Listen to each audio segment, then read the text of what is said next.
I should be doing my next Persona 5 video. If you've been following my series, you already know this, but for those who haven't been following, I've been doing a series of Persona 5 videos, each one looking at a particular section of the game, centering on one character, one palace, one theme, and hopefully they all add up to a good deep dive into the game as a whole. But this latest installment has been taking a while just because I feel like this latest section of the game is important, and I really want to get it right in the video. It's taking longer because I want to get it right. So I tried to not let myself get distracted. I did what I usually do if I'm feeling a little out of my depth. I consult a book. And the book I went to was one by Paul Damon, and I was reading an essay entitled The Concept of Irony, which I really think is a work of genius. Anyway, I was reading it because I felt like I was in a kind of ironic position, wanting so badly to finish writing the next video in my Persona 5 series that I found myself unable to do it. I mean, that's as ironic as, for example, having 10,000 spoons when all you need is a knife. Pretty ironic. I wondered if figuring out something about irony would help me figure out what was going on in my writing. So, what does Paul Damon say about irony? Well, he says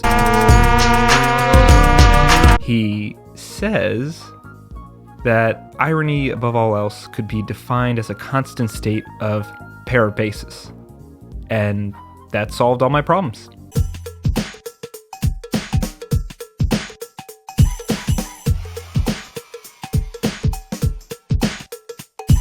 So what is parabasis? In short, and as applied to Paul Damon's rhetorical method, it's a term for what we might call an interruption, specifically an interruption by shifting the rhetorical discourse. Interruption is at the heart of irony. That's why it's funny when Morty mutters or Rick burps. That's why it's funny when the benign "we'll be right back" screen appears in the middle of a chaotic segment of the Eric Andre show. Interruption is irony. Also, Paul Damon goes on to say,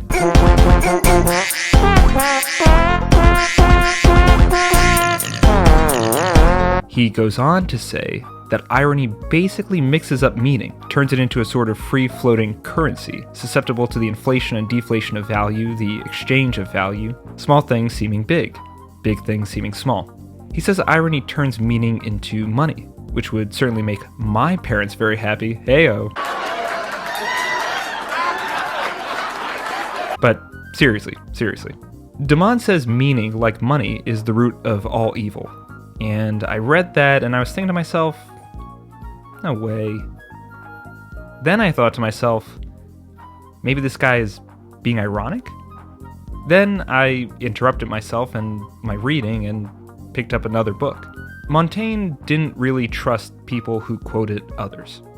He said that only idiots quote Plato or Aquinas when the next guy walking down the street would probably say the same thing. And, more specifically, he said that people who quote others all the time do so because the wisdom hasn't penetrated their minds, so instead, it remains on the tips of their tongues. I read that, and I thought it sounded cool, so I was convinced by it.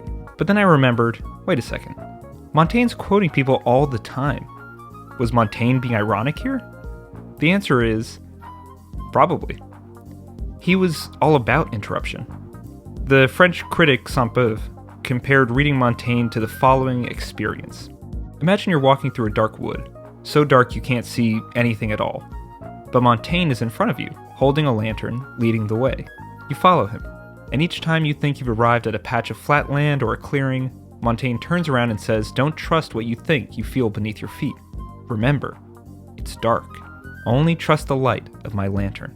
So you keep following him until, at a certain point, he blows out his lantern. And now you're alone and lost in the dark. And somewhere in the dark, you hear Montaigne laughing. That's pretty true in my experience. That is what reading him is like. And that's how I know he was being ironic when he said he didn't trust people who quoted people. He quotes people all the time. Then I wondered whether any of the people he quoted ever wrote about irony, so I read some of the work of Plutarch, one of the first biographers. And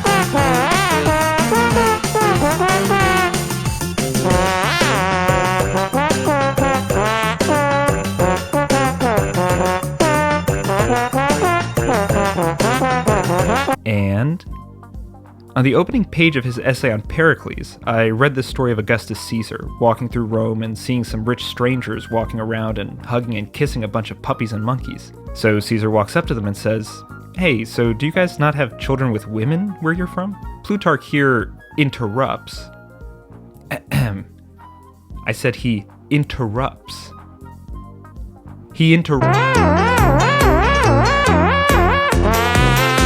interrupts to say that, and here I'll quote him directly, "By that prince-like reprimand, Caesar gravely reflected upon persons who spend and lavish upon brute beasts that affection and kindness which nature has implanted in us to be bestowed on those of our kind. With like reason, we may blame those who misuse that love of inquiry and observation which nature has implanted in our souls by expending it on objects unworthy of the attention either of their eyes or their ears." In other words, Caesar here made an ironic remark to highlight the irony of these guys loving something he thought didn't merit human love. And in parallel fashion, Plutarch is using the example to call out as similarly ironic all those who give serious thought to frivolous things, unworthy of serious consideration. So, I read this and I thought, that's me. By even reviewing games, any games, I'm doing that. It doesn't matter if it's a serious game like Persona 5 or a non-serious game like... Either way, I'm just being ironic. I mean, it would have been no less ironic to actually work on the next installment of my Persona 5 series than it was to not work on it. Either way, I'm just that rich stranger in Rome, hugging a dog, earning Caesar's ire. So, why not enjoy it? Lean into that state of disproportion, parabasis. So, I interrupted myself again to read some John Ashbery. John Ashbery said a lot of great stuff. Like, ask a hog what's happening. Go on, ask him. He also said, does anything matter? Yes, for you must want to see what it is really like, this event rounding the corner, which will be unlike anything else, and really cause no surprise. It's too ample. He also said, why be in a hurry to speed away in the opposite direction, toward the other end of infinity? For things can harden meaningfully in the moment of indecision. I cannot decide in which direction to walk, but this doesn't matter to me, and I might as well decide to climb a mountain, it looks almost flat, as decide to go home, or to a bar or restaurant, or to the house of some friend as charming and ineffectual as I am, because these pauses are supposed to be life. John Ashbery said a lot of great stuff, but the best thing John Ashbery ever said is from the end of his best long poem, in my opinion, Daffy Duck in Hollywood. He says, not what we see, but how we see it matters. All's alike, the same, and we greet him who announces the change as we would greet the change itself. All life is but a figment.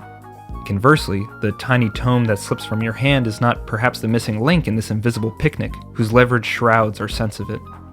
Therefore, bivouac, we on this great blonde highway, unimpeded by veiled scruples, worn conundrums. Morning is impermanent. Swing up over the horizon like a boy on a fishing expedition. No one really knows or cares whether this is the whole of which parts were vouchsafed, once, but to be ambling on's the tradition, more than the safekeeping of it. This mulch for play keeps them interested and busy while the big, vaguer stuff can decide what it wants. What maps, what model cities, how much waste space. Life, our life, anyway, is between. John Ashbery understood life is ironic. It can and should be. You should be the greatest living poet in America and write about Daffy Duck. You should wander from interruption to interruption. Just keep ambling on, stay in between everything. Because life is between, it's the pauses. No matter what you focus or don't focus on, it's ironic in the same way. It's okay. It's like a no smoking sign on your cigarette break, or a traffic jam, and you're already late.